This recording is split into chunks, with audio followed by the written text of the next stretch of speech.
If Muslims don't want to believe that this Allah is a fallen angel that was thrown from heaven by God, and this Allah is Satan, here is the proof. Quran chapter 4 verse 3. See how a God is speaking, that if you want to marry 4, you can marry, but if you think you can't handle them, then marry 1.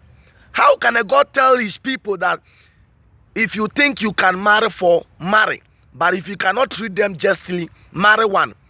Does this God not know that even marrying 1 woman is a hell on earth? Imagine I'm telling my son, if you want to be a thief, you should. If you think you can handle BTs. If you want to be a prostitute, you can. If you can handle all kind of disease. That is the same thing Allah is doing here.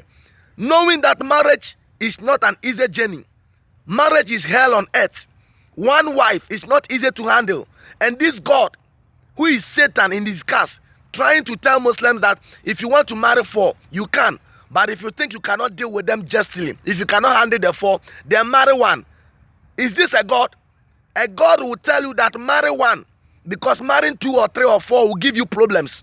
But because Allah is Satan, he is telling the Muslims that they can marry 4. If they think they can handle them, they should marry 4. But if they can't, this proves that Allah is not God, he is Satan. Because God, the true God, will not say if you can or you can't. The true God will give you the decision that don't and do.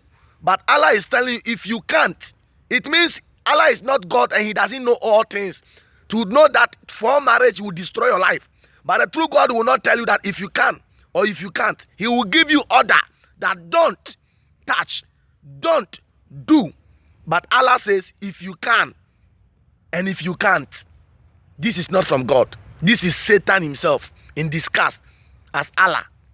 Subscribe to my YouTube channel and click on the notification bell for more videos.